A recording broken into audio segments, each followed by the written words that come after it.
because of the purpose of God. And you got to understand that it is not a curse. It is God doing what he does best, and that is control the world. Shout amen, somebody.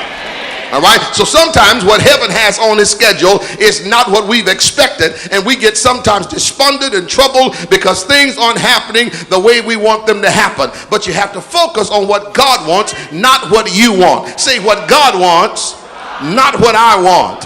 Amen, somebody. God knows better than we know everything that we need in this life. And it is high time for us to focus on what is the dynamic and the divine will of Almighty God. Can I take you real quick to Romans? Well, you're in New Testament now. Keep going to the right.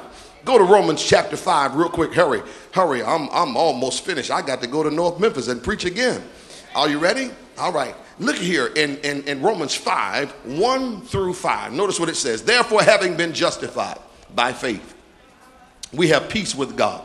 See, faith really answers a lot of things. Justified by faith, we have peace with God through our Lord Jesus Christ, through whom also we have access by faith into this grace. So faith gets us into grace. Are you with me? In which we stand and rejoice in hope of the glory of God. Verse 3. And not only that, but we glory in tribulation. Shout, we glory in tribulation. Now here's what you got to understand what glory is. And so many of us don't know really what glory is. But glory simply is this. It is the self-manifestation of the invisible nature of a thing. Say that. Self-manifestation of the invisible nature of a thing. In other words, glory is when God shows up. I know you can't see him, amen, with your physical eyes, but God will do something that will manifest his presence and let you know that he's not dead, but he's yet alive. Can I get a witness in here?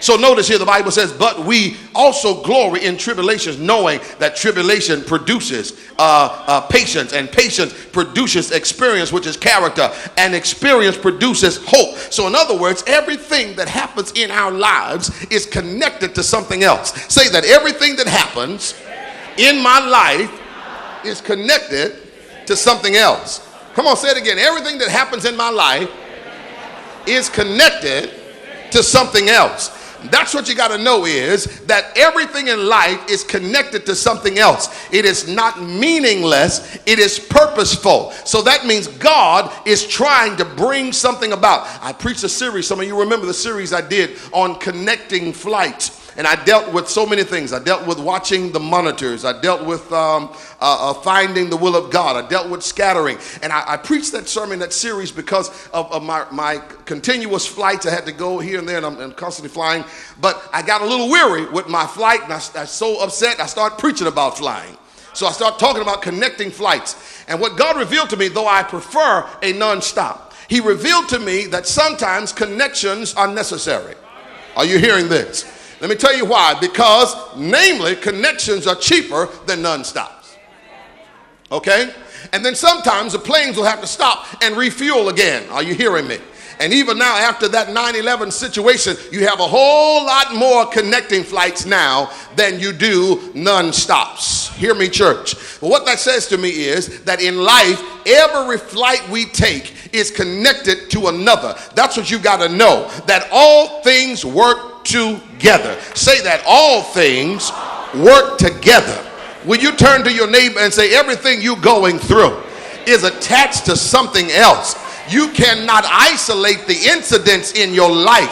You got to look at it like God sees it, and that is on its way to something else. Everything that is happening in my life, it is happening because of something else God is trying to set up. I can't just look at the little storm I'm going through. I got to see the results of the storm in my life. I got to see more than just my pain and my anguish and my frustration. I've got to understand that if I go through this, I'll be able to taste of this. I know know some of you young people get a little weary even in school, but you got to handle it. You got to go through the pressure. You may not like the professor or the instructor, but you ain't there to like them.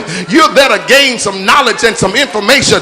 And if you do what you're supposed to do, they may be working for you later on. Shout amen, somebody. But you got to focus on where you are. High five somebody and say, I got to focus where I am, because the devil will easily get you thrown off. He wants you to understand and feel like what you're going through is about to destroy you. But I need you to help me say, what I'm going through is not going to destroy me. But help me say, what I'm going through is going to bless me. Come on, tell somebody, what I'm going through is going to bless my life. Come on and shout yeah, somebody. How many of you know it's necessary? Come on, look at your neighbor and say, it's necessary. Look at somebody and say, you had to have that bad situation. Yeah, Bubba had to walk off from you. It was necessary. You had to go through that situation in life. You had to be laid off that job for God to give you the other job. Come on, shout, it was necessary. So that's why the word says, in everything, give thanks. Come on, help me say it. In everything, give thanks, because this is the will of God in Christ Jesus concerning you. And the devil wants you to feel like the things you're going through are detached from one another. But I'm so glad that all things are working together for my good. Can I wrap it up here and tell you about after the rain? Come on, say after the rain. Well, what happens after the rain? Newness comes. After the rain, when the rain stops, you'll see something you've never seen before. Oh Lord, new flowers, new grass comes again. After the rain, you'll have some new vegetation. After the rain, what else comes after the rain? Revelation comes after the rain. Open doors come after the rain. Because when the rain comes, it causes the flowers to bloom. It causes things to come open. The doors that were closed in your faces after the rainstorms in your life, the doors will come wide open. What else happens after the rain? There's a cleansing. Rain is God's way of sweeping the earth. It's a washing. And every now and then we need a washing.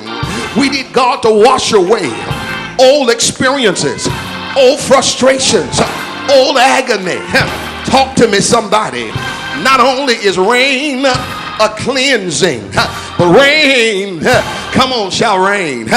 Rain is a revival, because rain will bring back brown, almost dead grass. When the rain comes, that brown grass will stand up and start waving, because rain brings a revival.